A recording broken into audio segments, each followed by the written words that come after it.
संपर्क ता सहित रख जी तुम फिलिंग्स को बुझी पारुथुबो, तुमको इज्जत देउथुबो, तुमर सबू सिचुएशन रे तुम साथ देउथुबो।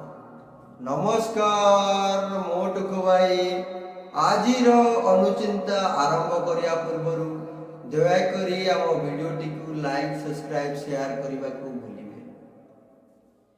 जीवन रे सबु बेले लड़ाई एका ही करने को पड़ी थाए, कारण अन्य माने केवल सांत्वना देवे किंतु पाखरे केही छिड़ा हेबे ना। पूर्ववास आउ वर्तमान स्थिति न परखी न जानी कौनसी कार्य हस्तक्षेप करले होई पारे आत्मघाती। जा आमर नुहे ता कदापि आमको मिलिब नाही, जा आमर आमको पाइबारे अछि केही आमठारु दूरेई पारिबे नहीं। जय जगन्नाथ। आजिर दिनटी आपणकर मंगलमय।